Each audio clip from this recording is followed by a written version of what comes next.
আমরা কিন্তু অনেকেই জানি না এই আলুর খোসা দিয়ে কি হয়। আশা করি আজকের ভিডিওটি দেখলে আপনারা বুঝতে পারবেন। হ্যালো বন্ধুরা, আসসালামু আলাইকুম, welcome back to my channel পাবনার আপা কিচেন অ্যান্ড ব্লগ থেকে। আমি আপনাদের মাঝে আরও একটা রেসিপি নিয়ে হাজির হয়েছি। আশা করি রেসিপিটি ভালো লাগবে। ভালো লাগলে শেষ পর্যন্ত ছোট্ট একটা লাইক দিয়ে যুক্ত থাকবেন। আর আপনারা সবাই কেমন আছেন? আশা করি যে যেখানে আছেন অনেক অনেক ভালো আছেন। আমিও আলহামদুলিল্লাহ ভালো আছি। আর দেখতেই পাচ্ছেন আলুর খোসা দিয়ে কত সুন্দর ক্রিসপি দুইটা রেসিপি কিন্তু হয়ে গেল। ফেলে দেওয়া আলুর খোসা দিয়ে একটা রেসিপি, আর যে বাদবাকি আলু ছিল সেটা দিয়ে কিন্তু চানাচুর বানিয়ে আপনাদের দেখালাম। তবে চলুন মূল রেসিপি শুরু করা যাক। এখানে আমি অনেকগুলো আলু নিয়েছি। এই আলুগুলো আমি পরিষ্কার করে ধুয়ে নিয়েছি অফ ক্যামেরায়।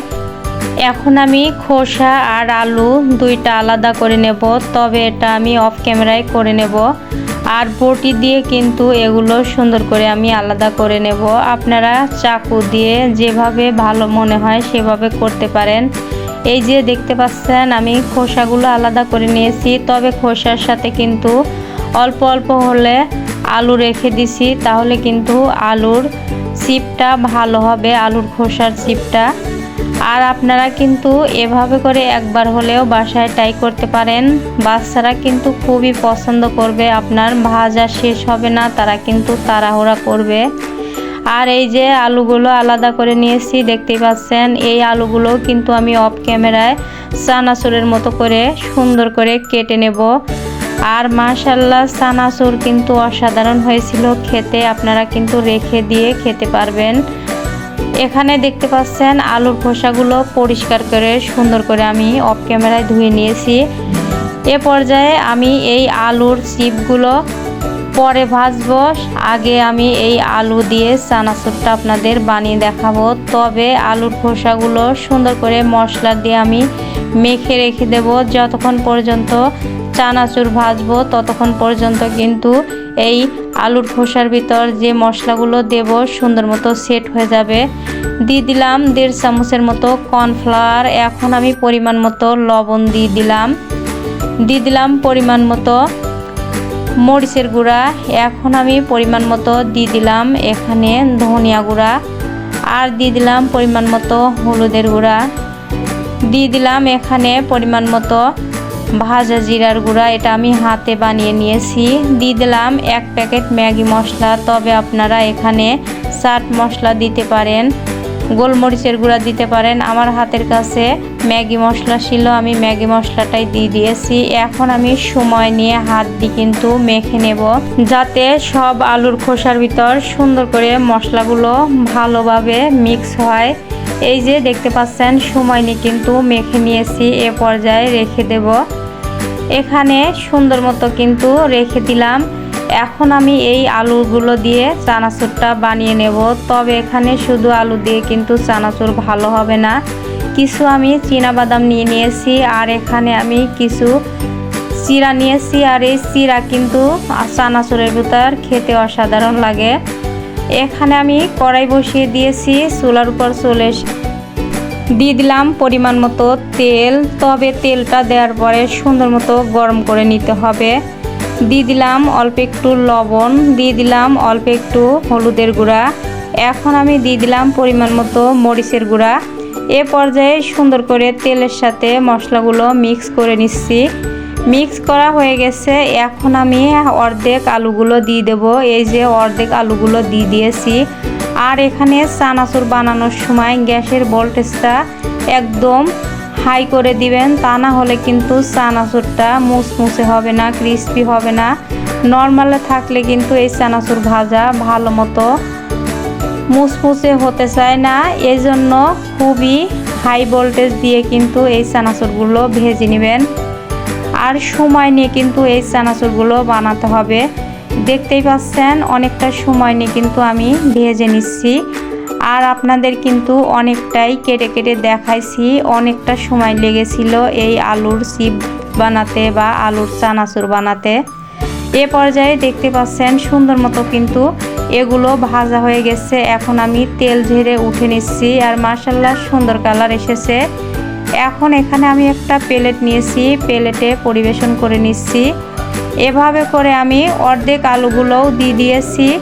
এই আলুগুলো কিন্তু সময় নিয়ে ওইভাবে করেই সুন্দর করে আমি ভেজে নেব।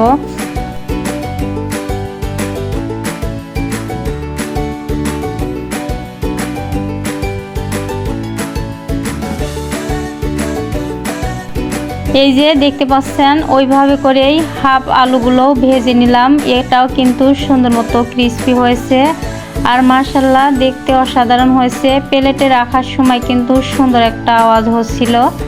এখন আপনাদেরকে হাত দিয়ে ভেঙে দেখাচ্ছি। দেখতে পাচ্ছেন চানাচুরের মতো কতটা ক্রিস্পি হয়েছে, একদম কিন্তু মুসমুসে হয়েছে। এ পর্যায়ে এখন আমি বাদামগুলো ভেজে নেব। তবে এই বাদামটা কিন্তু কাঁচা না, আমার ঘরে বাদাম ছিল না, ভাজা বাদাম ছিল, সেটাই আমি নিয়ে নিয়েছি।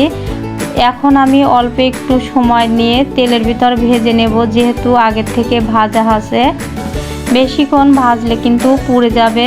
দেখতেই পাচ্ছেন বাদামগুলো এখন ভাজা হয়ে গেছে, বাদামগুলো আমি উঠে নিচ্ছি। এ পর্যায়ে বাদামগুলো আমি আলুর চানাচুরের উপর দিয়ে দিলাম। দেখতেই পাচ্ছেন অসাধারণ হচ্ছে কিন্তু।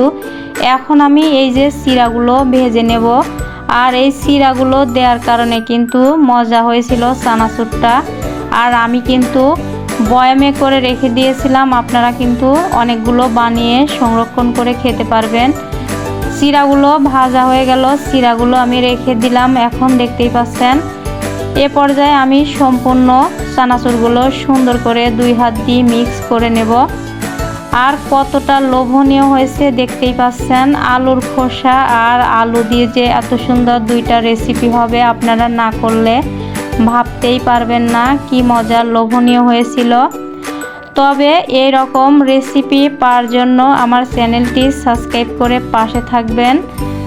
নতুন ভাই বোনেরা যারা আমার চ্যানেলে নতুন আসবেন আর পুরাতন আপু ভাইয়ারা যারা আমার ভিডিওটি দেখেন, আপনাদেরকে অসংখ্য ধন্যবাদ আর মন থেকে অনেক অনেক ভালোবাসা রইল। এখন আলুর চানাচুরটা হয়ে গেছে। এখন আমি এই খোসাগুলো ভেজে নেব। দেখতে পাচ্ছেন সুন্দর মতো নরম হয়ে আছে। এ পর্যায়ে ওই তেলের ভিতর আমি আর একটু তেল দিয়ে দিয়েছি। এখন আমি আলুর খোসাগুলো দিয়ে দিলাম। আর এই আলুর খোসাগুলো ভাজার সময় কিন্তু গ্যাসের ভোল্টেজটা কিন্তু হাইভাবে দিবেন না।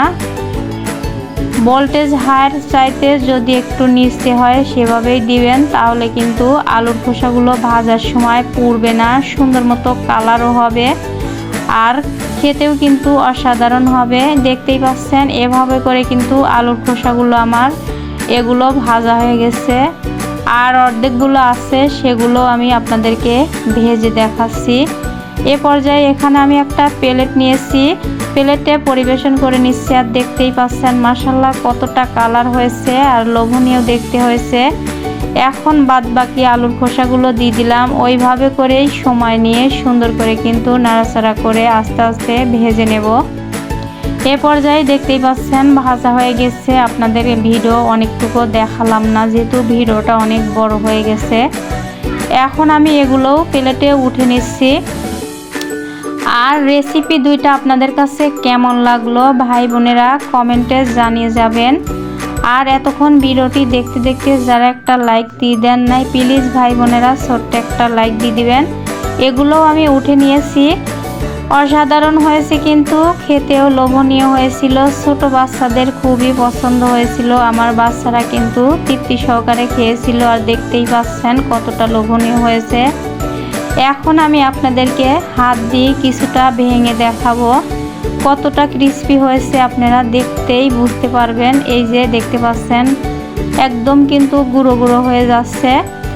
তবে রেসিপি দুইটা আজকের মতো কিন্তু এখানেই শেষ করব।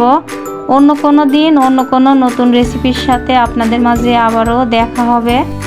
আর আমার ভিডিওটি যদি আপনাদের কাছে সত্যি ভালো লাগে ভাই বোনেরা লাইক কমেন্ট শেয়ার করবেন আর একটা সাবস্ক্রাইব করে পাশে থাকার অনুরোধ রইল। আর পাশে থাকা বেল আইকনটি অন করে রাখবেন, যখনই আমি কোনো নিত্য নতুন রেসিপি আপলোড করব আপনাদের কাছে নোটিফিকেশন আগে পৌঁছাবে।